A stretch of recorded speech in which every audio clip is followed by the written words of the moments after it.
আসসালামু আলাইকুম। আজকের পর্বে আমরা জানব লাভবার্ড পাখির বেবি হলে কি কি কাজ করতে হবে।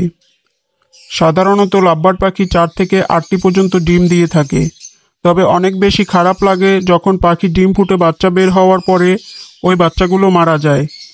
এতদিন এত যত্ন করে পাখিগুলোকে লালন পালন করে পাখিগুলো ডিম ফুটে বাচ্চা হওয়ার পর সেই বাচ্চাগুলো যদি আমরা বাঁচাতে না পারি, এটা খুবই কষ্টের বিষয়।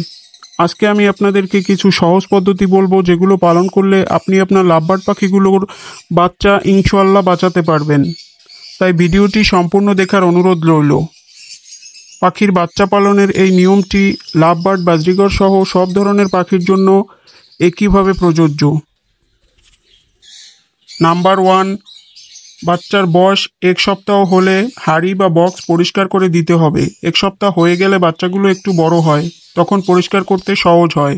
এর আগে বেবিগুলোর হাত দিয়ে ধরাটা উচিত নয়, কারণ বেবিগুলো সাইজে অনেকটাই ছোট থাকে। 1 সপ্তাহ হওয়ার আগে যদি বক্স পরিষ্কার করার প্রয়োজন হয়, তাহলে একটা চামচ দিয়ে বাচ্চার আশেপাশের ময়লাগুলো পরিষ্কার করে দিতে পারেন, তবে খেয়াল রাখতে হবে বাচ্চার গায়ে যেন না লাগে। নাম্বার 2, অনেকে চিন্তা করে বাচ্চা ফুটলে এগুলোকে কি খাওয়াবো। আপনাকে কিছু খাওয়াতে হবে না, ওদের মা বাবাই ওদের খাওয়াবে। আপনার কাজ হচ্ছে বড় পাখিগুলোকে বেশি বেশি খাবার দেয়া, ভালো সিড মিক্স এবং শাকসবজি দিতে হবে। ডিমে তা দেওয়া অবস্থায় 2 দিন এবং বাচ্চা ফোটার পরে অন্তত 3 দিন এগ ফুড দিতে হবে। তবে খেয়াল রাখবেন এগ ফুড এবং শাকসবজি এগুলো যেন খাঁচার ভিতরে 6 ঘন্টার বেশি না থাকে। খাবারগুলো বাসি হয়ে গেলে বড় পাখির কোনো ক্ষতি না হলেও বেবিগুলোর বড় ক্ষতি হয়ে যেতে পারে। নাম্বার 3, বাচ্চা ফুটলে মা পাখি ও বাবা পাখিকে প্রায় সারাদিনই বাচ্চাগুলোকে খাওয়াতে হয়। যেহেতু এই সময় তাদের উপর অনেক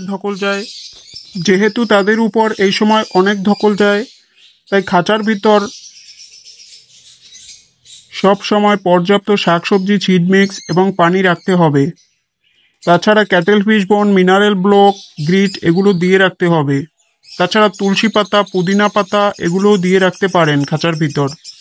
নাম্বার 4, গরমের দিন হলে বাচ্চা ফোটার পরে মা এবং বাবা পাখিকে গোসলের পানি দিতে পারেন। সব বাচ্চাগুলো হাঁড়ি থেকে বের হয়ে গেলে হাঁড়ি বা বক্স রোদে শুকিয়ে আবার হাঁড়ি বা বক্স খাঁচার ভিতরে দিয়ে দিবেন। এতে হাঁড়ি বা বক্স জীবাণুমুক্ত হয়ে যাবে এবং পরের বারের বাচ্চাগুলো সুস্থ সবল হবে। বাচ্চা থাকা অবস্থায় পাখিকে কোনো ধরনের ঔষধ খাওয়ানো যাবে না, বিশেষ করে কৃমির ঔষধ একেবারেই খাওয়ানো যাবে না। এটা বড় পাখির জন্য ভালো হলেও বেবি পাখির জন্য এটা বিষের মতো, তাই ভুলেও এটা বেবি থাকা অবস্থায় পাখিকে দেয়া যাবে না।